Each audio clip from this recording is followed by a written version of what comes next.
Hi, welcome to Between Two Windrows. My name is Emilio Cervantes with Reotemp Instruments, And I'm Michael Brautovich with Keith Day Company. and we're in this beautiful morning here in Marina, California, right next door to Monterey in Monterey County, right next to a wonderful facility. If you could tell us a little bit about that. Yeah, so we're Keith Day Company and we operate at the Region Monterey facility here in Marina. And it's a Title V landfill that we operate our compost manufacturing on. Salinas is considered like the salad bowl of the country and of the world. And growing up in an ag family and producing leafy greens and other crops, really understood and helped me understand the importance of taking care of our soil and really how compost aids in that, keeping the soil healthy and alive, because without healthy soil, you can't have healthy plants. So that was always my focus. It was on soil health and how compost keeps the soil healthy. And that is seen throughout all the Salinas Valley, and all the farmers take exceptional care of their soil. And being that it's leafy greens and it's a crop that's eaten raw, the safety of that crop is so important, and of all the crops that the compost is applied to. So, at Keith Day Company, quality and the safety of our compost is our top priority. Yeah, and I imagine so for your very large clients, right, that they are producing a crop that is being consumed raw by families, by, the consumer. And so it's in their front of mind to say, you know, have this gone through for what we've talked about before, through PFRP? Has it been validated, right? Because it brings them a little bit more confidence into what they, as farmers, are now applying to literally thousands of acres in the surrounding area. Yeah, so that being said, I mean, we take compost safety and quality very seriously, not only for physical and chemical hazards, but also biological hazards. And that period for further pathogen reduction in our process is key. It is our critical control point, and without it, there's no really way to assure that our product is free of biological hazards, like salmonella and E. coli and other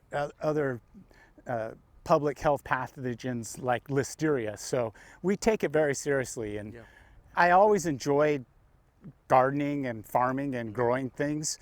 And I think that was what intrigued me to how do I keep soil healthy, and how can I make a career out of something that I kind of just became to do, and started learning more and more about it, and just enjoyed doing it. And that's really what keeps me going and keeps me looking at innovative approaches and new ways to do things, and continuously improving our processes and products, no matter what we do. Yeah.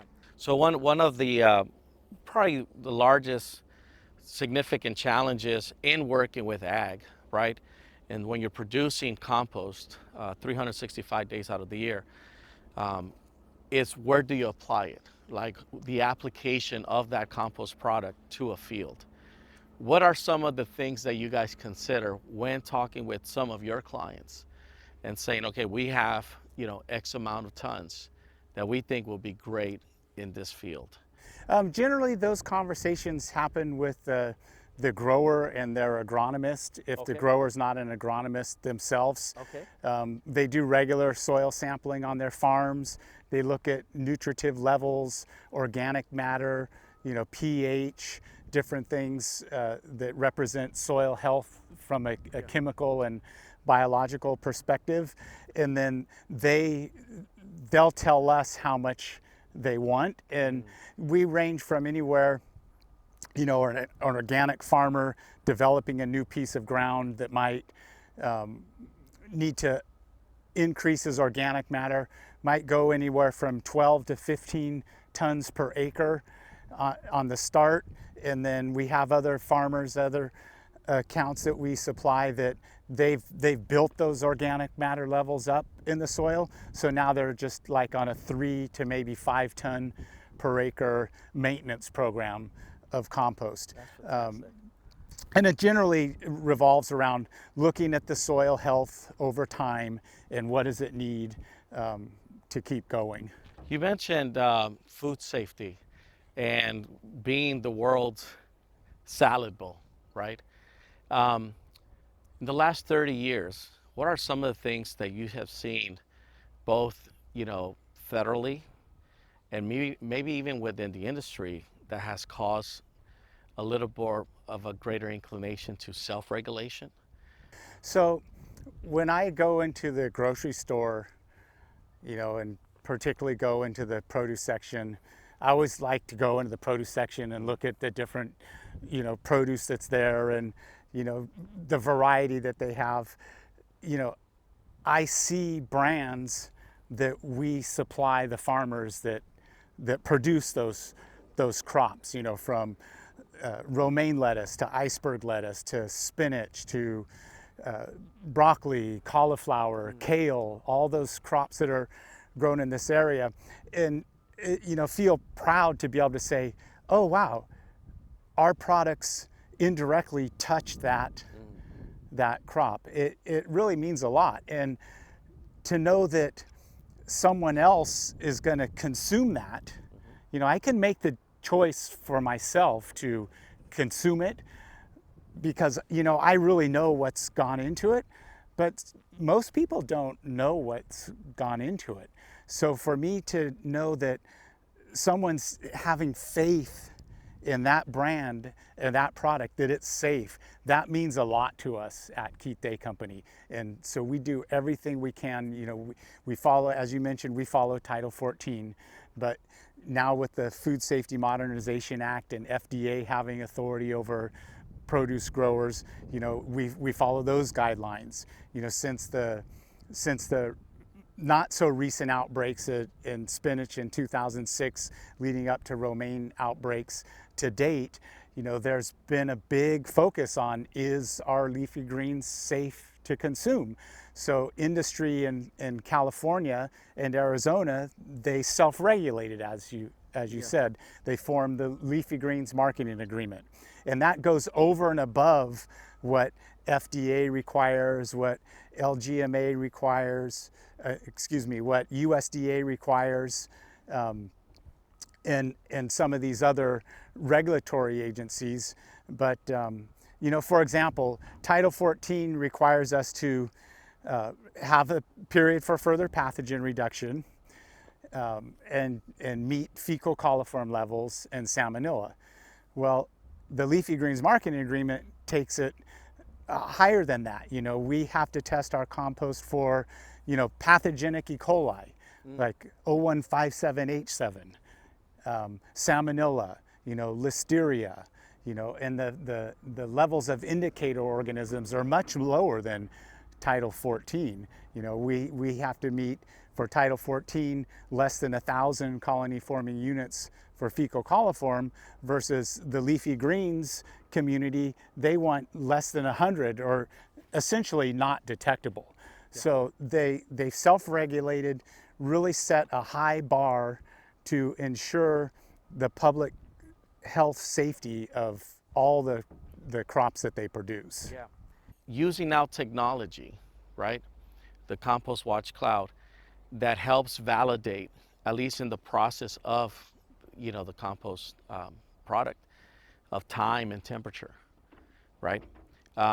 What's it been like now, since you've had that for you operationally, in the mindset of like, when you're approaching some of these clients and you're bringing to them new reports that have origin of data, right, can be traceable, that cannot be manipulated.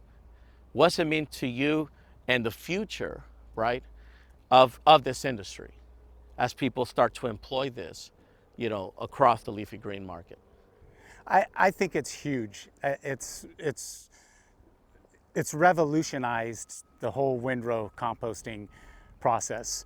For example, on any given day, we would take, 3 to 4 temperature readings from one of these windrows. Okay, and if we have, 30 windrows, so you're looking at just roughly 90 to 120 temperatures a day that we collect. Well, with the compost watch system, we're collecting something like 240 temperatures an hour.